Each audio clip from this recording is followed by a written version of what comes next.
don't want to. We can literally decide what it is that we're going to teach our children, and that can be very much based on what our children want to learn. Because if your child is very interested in football and you tell that child all you have to do is focus on learning football to their nth degree, your child is going to light up. But in learning everything about football, are they going to have to learn how to read and write? Are they going to have to learn maths? Are they going to have to learn physics when they're looking on the pitch to see where the ball's going to go? They're going to have to learn about business, because they're learning about everything about football, right? They're going to even start learning, depending on what you expose them to, they're going to start learning about black history, because of all the great black football players. They're going to start learning about geography, because they're going to have to work out, like, when World Cup comes, where all the players are coming from different... They're going to learn a lot without having to sit through Mrs. Smith's maths class and sitting through Mr. Brown from Cardiff's English class. Do you understand what I'm saying? They can learn by living and enjoy their learning because they're learning what they love. That child, it's just like when you finish the whole education system, you come out of college, you come out of university, and you finally find that job that you love. You want to go into school. You stay behind late after work. You really engross yourself in it because you finally found the path that you've always wanted to live. And that's where that expression, when you find a job you love, you're never going to work another day in your life. When children are homeschooled, it can be done in such a way that you start them off with their career goal in mind. Unfortunately, where children are started off now is, are we going to get you into the right primary school?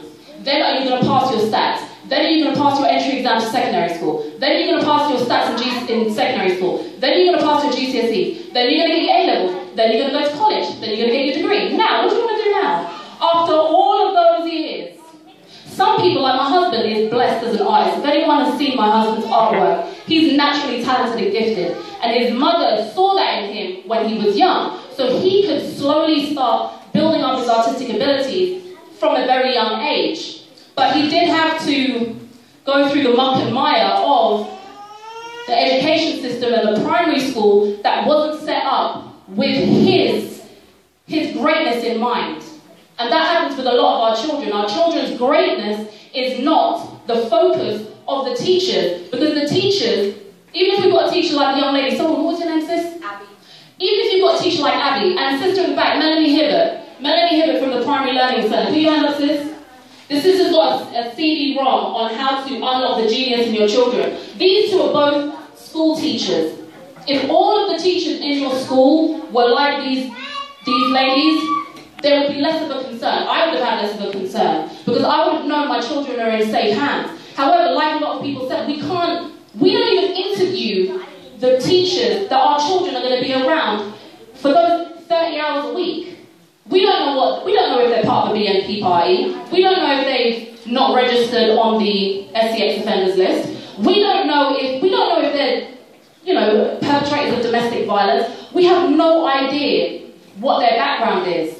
But unfortunately, they are going to be the ones that are going to have the biggest impact on our children for a significant portion of the day, every day. Can we go to the next slide, please? So why is homeschooling useful for our children, for our youth? So today I'm going to be quickly sharing, is it legal? What is homeschooling? Does it work? How can it help our youth? What can you teach them? And what can you do from now?